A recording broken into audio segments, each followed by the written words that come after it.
Habari gani Mwanakeo TV, kama ni mara yako ya kwanza tafadhali subscribe na turn on notification. Karibu katika ulimwengu wa siasa. Jina langu ni Diwakio TV. John Pambalu katika mtandao wa Twitter ameshusha waraka mrefu kweli akisema kwamba ninazisikia kelele za maridhiano lakini sizielewi. Ameandika kichwa cha habari kilichosomeka hivyo. Nataka nisome au ninukuu andiko ambalo ameandika John Pambalu katika mtandao wa Twitter, na nukuu: nasikia kelele za maridhiano lakini sizielewi. Mwalimu John Pambalu. Nikisikiliza kwa makini kauli za viongozi mbalimbali na watu mashuhuri, yani opinion leaders nchini, utabaini kuwa ajenda kuu iliyopangiwa upatu ni maridhiano na kuliponya taifa. Ni maneno matamu masikioni, lakini je, yana uhalisia? Ninalazimika kutoa mifano michache ya matukio yaliyopata chama cha Chadema wiki iliyopita kama kielelezo tosha cha gilba ya watawala.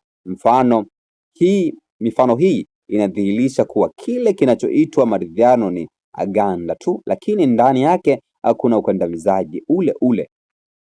Katika kelele za maadhimisho ya miaka 33 tangu kuanzishwa kwa Chadema, yalitokea matukio matatu ya kusikitisha yanayofikirisha.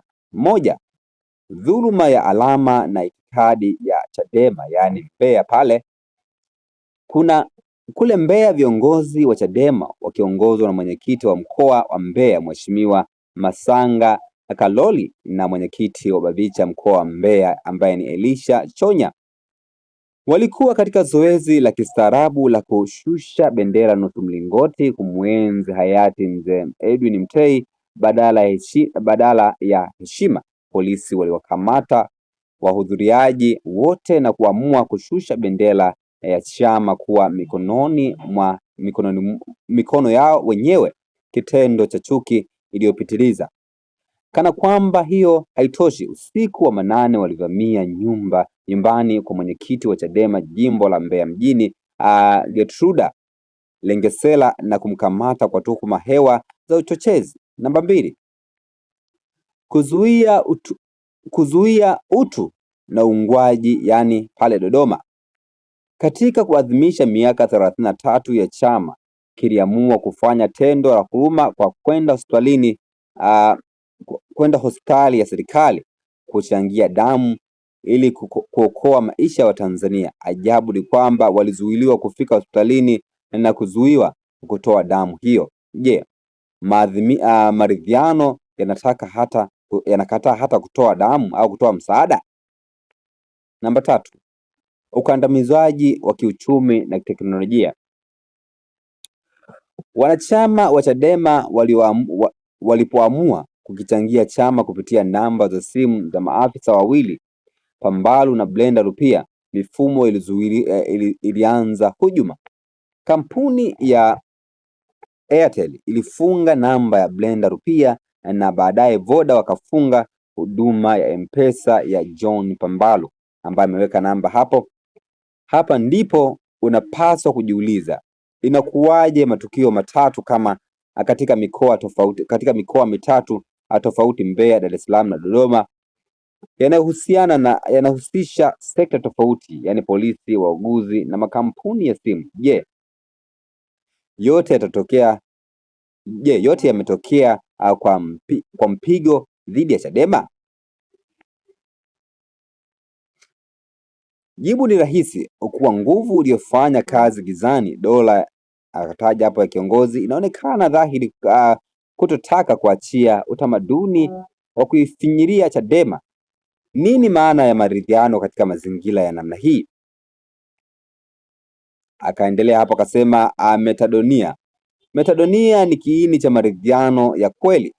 Neno metadonia lina asili ya Kiyunani likimaanisha mabadiliko ya msingi wa akili, mtazamo na mwelekeo. Kifalsafa ni kubadili namna mnayofikiri au kuona mambo, kiroho au toba. Si kuhuzunika tu, bali ni kugeuka kabisa na kuacha njia ya zamani, kubadili mioyo na maudhui ya maisha kwa ajili ya mwanzo mpya. Hapa nchini wanataka maridhiano majukwaa, huku vitendo vyao vikiwa ni vile vile vya kale. Inasemekana rais amemteua Mwigulu Nchemba kuwa kiongozi wa maridhiano, mtu ambaye kila kukicha anatumia lugha za kukashifu na matusi dhidi ya wale anaopaswa kuketi nao mezani. Nitakuwa na mwisho mwema kuamini maridhiano ya namna hii. Wanataka maridhiano lakini hawako tayari kwa metodologia, yani kugeuka.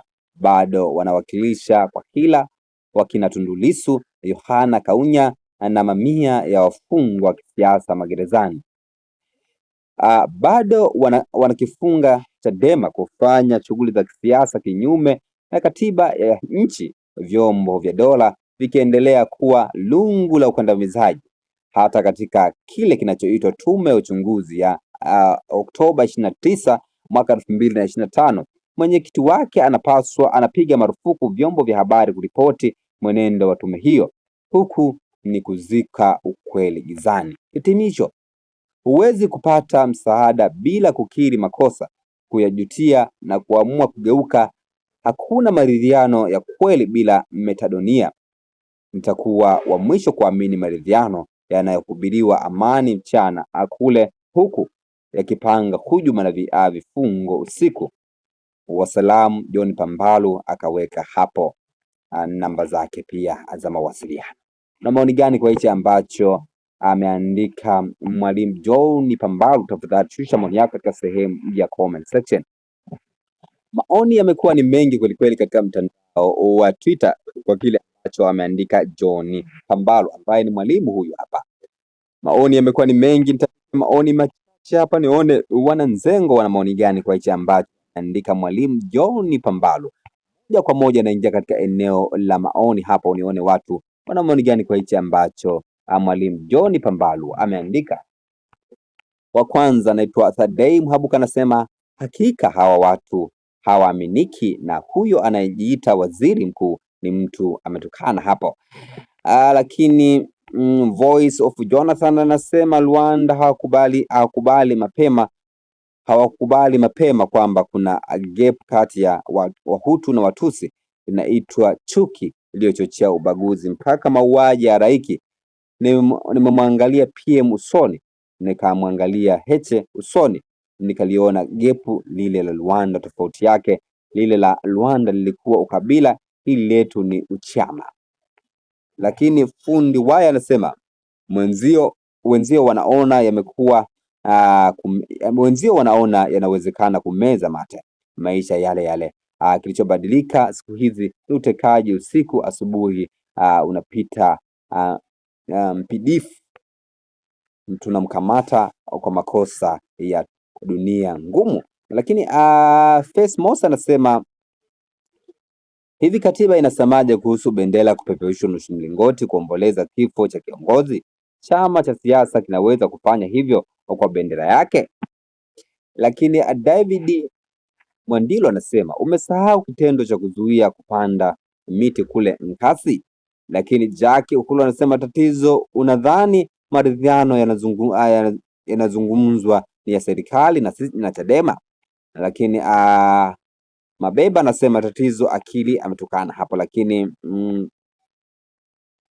Lakini Gerimo anasema sasa tushike lipi? Wanasema tufanye maridhiano, mnasema hamtaki. Mkihudhuriwa huko mikoani mnakosa maridhiano. Mkihudhuriwa huko mikoani mnakosoa maridhiano.